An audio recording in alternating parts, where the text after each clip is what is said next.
আসসালামু আলাইকুম সুপ্রিয় শিক্ষার্থী, ওয়েলকাম টু ম্যাথ পার্ক। আশা করি সকলে ভালো আছেন। আজকে আমরা মূলত ক্যালকুলাস 1-এর চ্যাপ্টার 3B অন্তরীকরণের বেসিক কনসেপ্ট নিয়ে আলোচনা করব এবং প্রয়োজনীয় সূত্রাবলী সম্পর্কে জানবো, যা এই চ্যাপ্টারের ম্যাথগুলোর সমাধান করতে আমাদের প্রয়োজন হবে।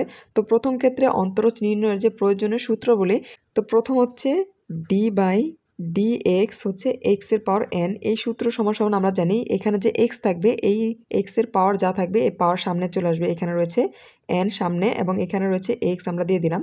এবং আমরা জানি যা পাওয়ার থাকবে তা থেকে 1 বিয়োগ হয়ে যাবে, অর্থাৎ n-1। এই একটি সূত্র। তার পরবর্তীতে নাম্বার 2, d/dx যদি লন x থাকে, লন x থাকলে এর মান হয়ে যাবে 1/x, অর্থাৎ লন x থাকলে হয়ে যাবে 1/x। এবং তৃতীয় নাম্বারে d/dx e⁻x যদি থাকে, তাকে আমরা অন্তরীকরণ করলে পাই e⁻x। এবং আবার রয়েছে d/dx, অর্থাৎ যখন আমরা ax-কে অন্তরীকরণ করব, তবে এক্ষেত্রে আমরা পাবো ax ln a, অর্থাৎ a⁻x-কে যদি আমরা অন্তরীকরণ করি তাহলে পাই ax ln a। আরেকটি sin x-কে যদি আমরা করি, sin x-কে d/dx, অর্থাৎ x এর সাপেক্ষে অন্তরীকরণ করলে এক্ষেত্রে মান আমরা জানি পাই cos x।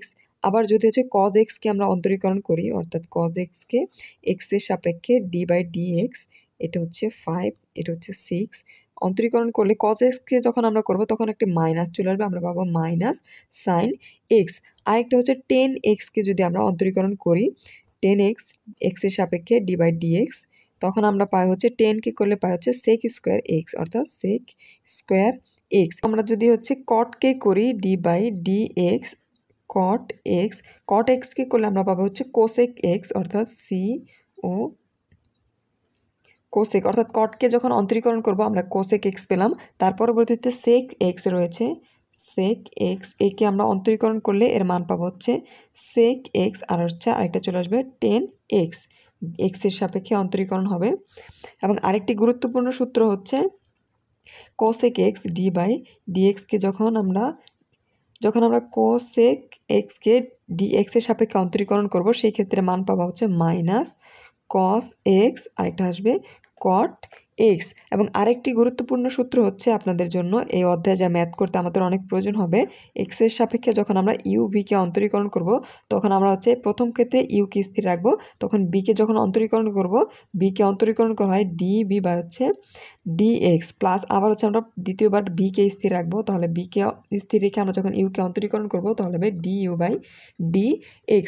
এবং আরেকটি অংশ রয়েছে, অর্থাৎ 13 নম্বর সূত্র, এটাও আপনাদের জন্য অনেক গুরুত্বপূর্ণ।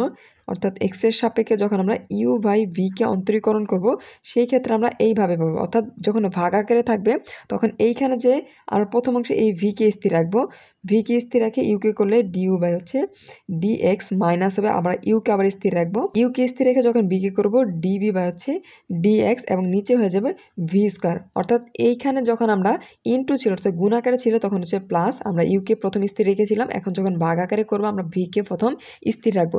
এই ছিল মোটামুটি আপনাদের এই অধ্যায়ের সবচেয়ে গুরুত্বপূর্ণ সূত্রাবলী। অর্থাৎ এই অধ্যায়ে আমরা যখন ম্যাথ সলিউশন করব এই চ্যাপ্টারের, তখন এই সূত্রগুলো আপনাদের অনেক প্রয়োজন পড়বে। এখন আমরা অন্তরীকরণ প্রকাশ সম্পর্কে একটু জানবো।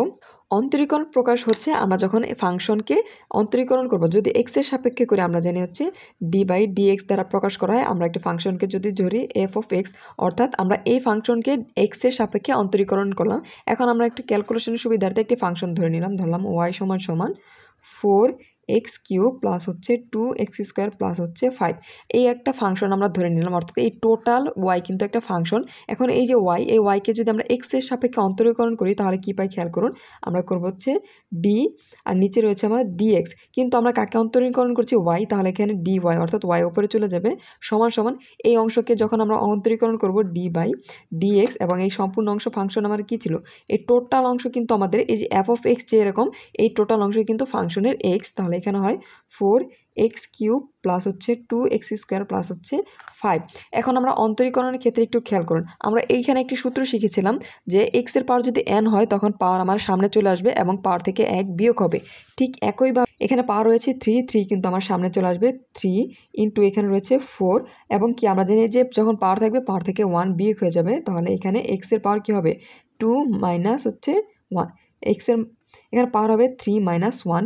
একইভাবে এইখানে রয়েছে কি পাওয়ার রয়েছে আমাদের 2 সামনে চলে আসবে, এইখানেও একটি সহগ রয়েছে 2, আমরা গুণ করে দিলাম এবং পাওয়ার একটি বিয়োগ হবে, অর্থাৎ এক্সের পাওয়ার রয়েছে 2 একটা বিয়োগ এবং প্লাস এইখানে কি আমরা জানি কি অন্তরীকরণের ক্ষেত্রে আমরা যার সাপেক্ষে অন্তরীকরণ করব শুধু তাকে অন্তরীকরণ করতে পারবো, বাকি সকল কিছুর মান 0 হয়ে যাবে। যেখানে আমরা এক্সের সাপেক্ষে অন্তরীকরণ করছি এখানে কিন্তু এক্স নেই, শুধুমাত্র 5 রয়েছে, এই ক্ষেত্রে এর মান হয়ে যাবে 0।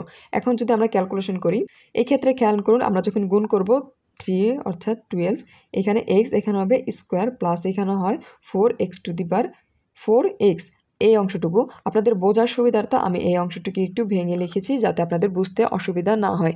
এখন খেয়াল করুন, এটা হচ্ছে আমাদের কি ছিল অন্তরীকরণের প্রকাশ।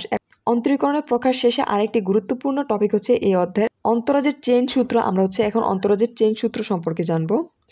এখন হচ্ছে অন্তরাজের চেইন রুল। সাধারণভাবে যখন আমরা অন্তরাজ করি একটু খেয়াল করুন, আমরা করলাম হচ্ছে এক্সের সাপেক্ষে ধরলাম সাইন এক্সকে, অন্তরীকরণ করলে আমরা জানি হচ্ছে পাই কস এক্স।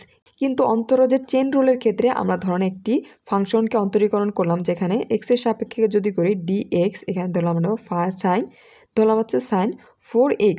এখন খেয়াল করুন, আমরা কি যখন সাইন এক্স কী করেছিলাম পেয়েছিলাম কজ এক্স, কিন্তু এখানে একটি মান অতিরিক্ত রয়েছে যা হচ্ছে 4। এই যে 4 এটা কিন্তু এক্স নয়। এখন আমরা এই অংশকে যদি অন্তরীকরণ করি তাহলে কি আমরা পূর্বের নিয়মে সাইনকে যখন অন্তরীকরণ করি অর্থাৎ এক্সের সাপেক্ষে তখন আমরা পাই হচ্ছে কজ এক্স, তাহলে আমরা লিখলাম হচ্ছে কজ, কিন্তু এখানে এক্স বলতে কি এখানে 4x রয়েছে, আমরা দিয়ে দিলাম হচ্ছে 4x। এখানে এক্স বলতে 4 রয়েছে, আমরা দিয়ে দিলাম 4x। এখন একটু খেয়াল করুন, আমরা কি জানি, আমরা জানি অন্তরীকরণের ক্ষেত্রে আমরা যার সাপেক্ষে অন্তরীকরণ করব শুধুমাত্র তাকে করতে পারবো। এখানে এক্সের সাপেক্ষে আমরা অন্তরীকরণ করছি, শুধুমাত্র এক্সকে আমরা অন্তরীকরণ করতে পারবো।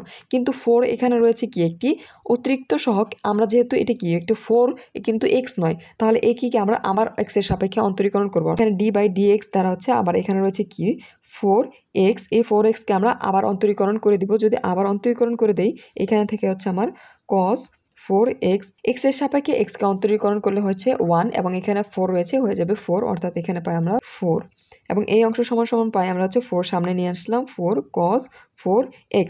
অর্থাৎ এই চেন রুল দ্বারা কি বোঝায়, আমরা হচ্ছে যার সাপেক্ষে অন্তরীকরণ করব সে ব্যতীত কোনো সহগ যদি থাকে আমরা তাকে আবার সেই এক্স বা ওয়াই যার সাপেক্ষে অন্তরীকরণ করি না কেন তাকে আবার অন্তরীকরণ করে দিতে হবে। এটাই মূলত হচ্ছে চেন রুল। এর পরবর্তী অংশ হচ্ছে লগারিদম পদ্ধতিতে অন্তরীকরণ বা হচ্ছে লগ যেই যুক্ত, এই লগ যুক্ত ফাংশনের অন্তরীকরণ আমরা এখন নির্ণয় করব। একটু খেয়াল করুন, আমরা জানি হচ্ছে কি লগ সমান সমান আমরা হচ্ছে লন লিখতে পারি, অর্থাৎ লগ এবং লন কিন্তু সমান। অর্থাৎ আমরা যদি বলে এরকম যদি 5 সমান সমান আমরা যদি আবার 5 লিখি, অর্থাৎ এই দুটির মান কিন্তু সমান, অর্থাৎ লগ এবং লন কিন্তু সমান। এখন খেয়াল করুন লগের ক্ষেত্রে আমরা একটু খেয়াল করব, ধরলাম হচ্ছে লগ, এখানে দেওয়া হচ্ছে এ, এখানে হচ্ছে এক্স এবং এক্সের পাওয়ার দেওয়া হচ্ছে 2। এই ক্ষেত্রে এখানে এই যে এ দেওয়া আছে এটা হচ্ছে ভিত্তি, আমরা জানি লগের ক্ষেত্রে এটা ভিত্তি, এবং এক্সের পাওয়ার যে 2 দেওয়া আছে এই 2 হচ্ছে মাত্রা, এখানে এক্সের মাত্রা, এবং এক্স কি এই এক্স হচ্ছে যার মান আমরা বের করে থাকি, অর্থাৎ এর মান কি আমরা বের করে থাকি, মান বের করব বা করি, এই মান বের করে থাকি। এখন লগের ক্ষেত্রে কিছু সূত্র ফলো করতে হবে, আমার লগের ক্ষেত্রে কিছু নিয়ম রয়েছে। ধরেন এখানে দেওয়া আছে লগ এক্স স্কোয়ার, এখন লগের এই যে এক্সের পাওয়ার আমরা জানি সামনে চলে আসবে এবং লগের পরিবর্তে আমরা হচ্ছে লন লিখতে পারি, তাহলে এই ক্ষেত্রে আমার দাঁড়ায় হচ্ছে 2 আমাদের প্রথম চলে আসবে, হয়ে যায় লন এক্স, অর্থাৎ লগ 2x পাওয়ার এর মান হয়ে যায় 2 লন এক্স। আবার হচ্ছে আমরা হচ্ছে যদি দেওয়া থাকে লগ এ, এখানেও এ, অর্থাৎ ভিত্তি এবং এই যে এই মান যদি সমান হয়ে যায় এর মান হয়ে যায় 1, এবং আবার যদি লগ এ যদি 1 থাকে অর্থাৎ এই ভিত্তি এখানে যদি 1 থাকে এর মান হয়ে যায় 0। আবার আরেকটি ক্ষেত্রে লগ এখানে ধরলাম হচ্ছে এম বাই হচ্ছে এন, এই অংশটুকু দেওয়া আছে এবং এই সমান সমান আমরা লিখতে পারছে লগ এ, এখানে একটু ভিত্তি এ রয়েছে, এই এম, অর্থাৎ যদি ভাগ থাকে এটা আমরা মাইনাস করে দিব, লগ এ হয়ে যাবে এন, অর্থাৎ যদি এই ভাগ আকারে থাকে আমরা হচ্ছে বিয়োগ আকারে লিখতে পারবো। একইভাবে যদি এই বিয়োগ আকারে দেওয়া থাকে আমরা হচ্ছে ভাগ আকারে লিখতে পারবো। আবার যদি দেওয়া থাকে লগ এ, যদি এক্স দেওয়া থাকে এই ক্ষেত্রে আমরা হচ্ছে আবার লিখতে পারি লন এক্স বা হচ্ছে এই নিচে চলে যাবে লন এ। যখন আপনারা ম্যাথ সমাধান করবেন এই অংশটুকু আপনাদের কাজে লাগবে। আবার হচ্ছে লগ এ বি যদি দেওয়া থাকে তাহলে এই বি ওপর হয়ে যাবে লন বি আর নিচে থাকবে হচ্ছে লন এ।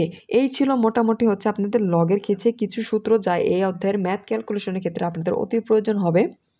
এর পরবর্তী টপিক হচ্ছে একটি ফাংশনের সাপেক্ষে অন্য একটি ফাংশনকে আমরা হচ্ছে অন্তরীকরণ করব। আমরা ধরে নিলাম হচ্ছে এক্স স্কোয়ার এর সাপেক্ষে আমরা হচ্ছে এক্স স্কোয়ার সাপেক্ষে ধরলাম হচ্ছে সাইন এক্সকে অন্তরীকরণ করব, সাইন এক্স এর অন্তরীকরণ। যখন আমরা হচ্ছে এক্স স্কোয়ারের সাপেক্ষে সাইন এক্সকে অন্তরীকরণ করব, এই ক্ষেত্রে কি আমরা কি করব, ধরলাম হচ্ছে কি এক্সের সাপেক্ষে, অর্থাৎ আমরা যার সাপেক্ষে অন্তরীকরণ করব, এখানে কিন্তু এক্সের সাপেক্ষে অন্তরীকরণ করব, সেই মানটা হয়ে যাবে নিচে, অর্থাৎ এইভাবে হবে d/dx। আমরা কি যার সাপেক্ষে করছি, সাপেক্ষে হচ্ছে এক্স, এইখানে আমরা হচ্ছে d/dx, যেহেতু দুটি রয়েছে আমরা দুই অংশকে অন্তরীকরণ করব, সেই ক্ষেত্রে আমরা দুটি অংশ দিয়ে দিলাম। এখন খেয়াল করুন, আমরা যার সাপেক্ষে করব, কার সাপেক্ষে, এক্সের সাপেক্ষে, এই মানটা হয়ে যাবে নিচে, এবং কাকে করব, সাইন এক্সকে, সাইন এক্স হয়ে যাবে উপরে। ধরলাম আমরা হচ্ছে ওয়াই সমান সমান এক্স স্কোয়ার, এবং আরেকটি ধরলাম হচ্ছে জেড সমান সমান হচ্ছে সাইন এক্স।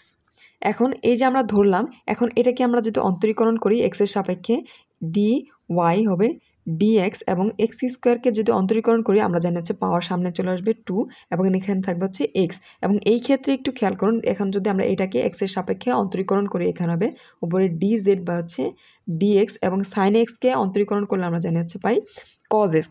এখন এই যে কজ এক্স পেলাম, এখন এই যে মান পেলাম কি, আমরা হচ্ছে খেয়াল করুন এই যে dy/dx, আর এখানে পেয়েছি কি dz/dx। এই অংশটিকে, যে দুইটা অংশ রয়েছে, এই অংশটুকু আমরা লিখতে পারি dy বাই হচ্ছে dx, এবং নিচে থাকবে হচ্ছে dz বাই হচ্ছে dx। এখন এই মানটা হচ্ছে কি ভাগ আকারে রয়েছে, আমরা যদি একটু গুণ আকারে নিতে চাই তাহলে এই ক্ষেত্রে আমরা কি এই মানটা হচ্ছে পরিবর্তন হয়ে যাবে, অর্থাৎ উল্টে যাবে। তবে এখানে পাই dy/dx, গুণ দিলে এই dx উপরে চলে আসবে dx, আর থাকবে নিচে dz।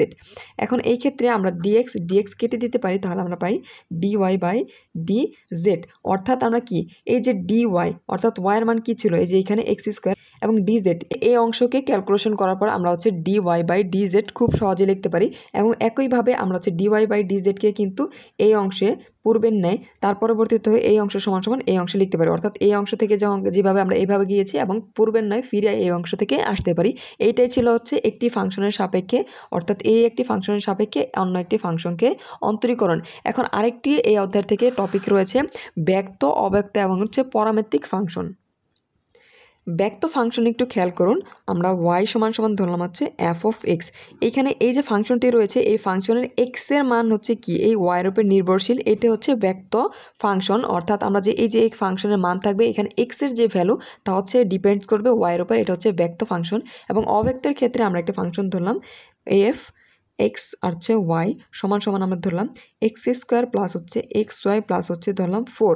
এই যে একটি ফাংশন ধরে নিলাম, এখানে কি এই এক্স এর মান বিদ্যমান, পাশাপাশি ওয়াই এর মানও কিন্তু বিদ্যমান, অর্থাৎ এখানে এক্স ওয়াই এর মান হচ্ছে ডিপেন্ড করবে এই ফাংশনের উপর। অর্থাৎ এই ক্ষেত্রে কিন্তু একটি ছিল, আর এই ক্ষেত্রে হচ্ছে একাধিক, অর্থাৎ দুটি রয়েছে। এটাই হচ্ছে অব্যক্ত ফাংশন।